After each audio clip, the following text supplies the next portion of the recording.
If you are new to the channel, then subscribe the channel and press the bell icon for further notification. Okay student, welcome you all to this new lecture in intermediate level where we are building concepts on ellipse.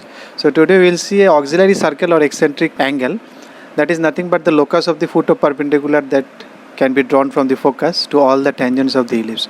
Okay, then let's see this. Now next article is, you see this one, auxiliary circle or eccentric circle.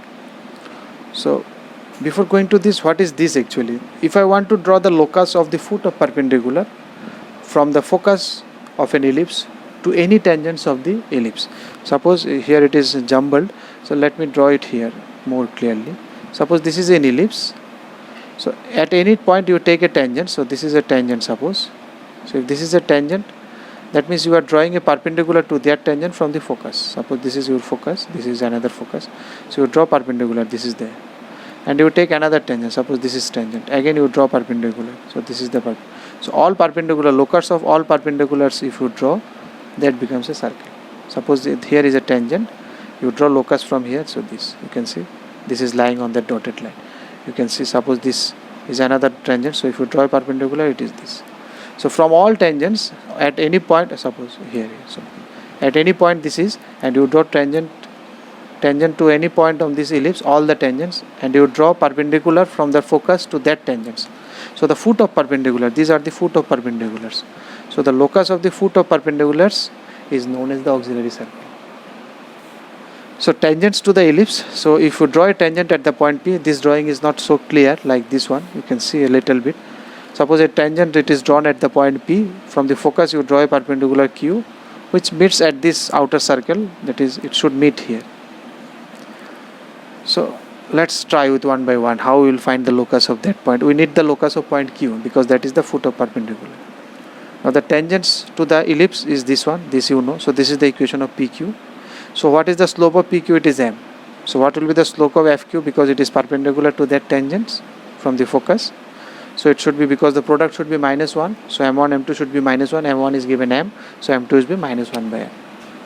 So now what will be the equation of this FQ? Because this point you know, this is AE, 0. So you know a point, you know slope, so point slope formula, this is the equation.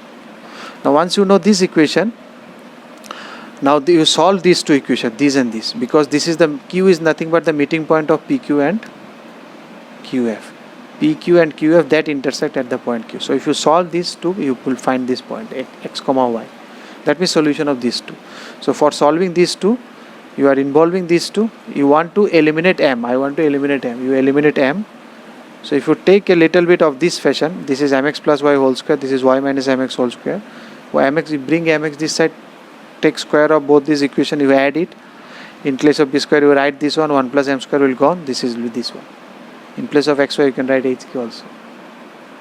So taking these two equations simultaneously, what is the net equation you are getting this? Because Q is the meeting point of that. You can think it in this way also. Because HK is the point on this line, you put HK, it should satisfy. You put HK, it should satisfy. Now solve these two equations for HK, you will find this equation.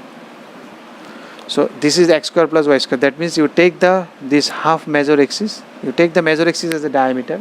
Then you plot a circle. That becomes your auxiliary circle of the ellipse. Now you will find an interesting thing about that, this one. Suppose this is the auxiliary circle. Again drawing is not clear. So if I draw it one more time. So this is my circle. This is the auxiliary circle I was talking about. So if you take any point B. So if you draw a perpendicular, that B meets the ellipse. This ellipse is our consideration at E. And the angle is theta. So we say A and B are the corresponding angles, corresponding point on the ellipse and the auxiliary circle. For the A is a point on the ellipse and the corresponding point on the auxiliary circle is B. That is known as, what is the corresponding point of A? If they ask you, that is nothing but B. That is the same point. If you go in this, if you rise in the same perpendicular line, if you hit the auxiliary circle at B, means this angle theta. So that will be B. So that is the corresponding point of A with respect to that ellipse. So A and B are known as the corresponding points on the ellipse and the auxiliary circle. And theta, that theta it is measuring, is known as eccentric angle of the point A. You see, this is not the, I am not connecting this, not It is not that connecting A with the center is the theta.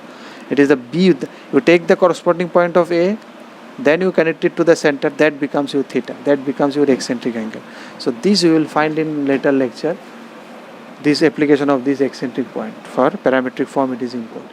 If you like the video, then press the like button and please give your valuable comments in the comment section.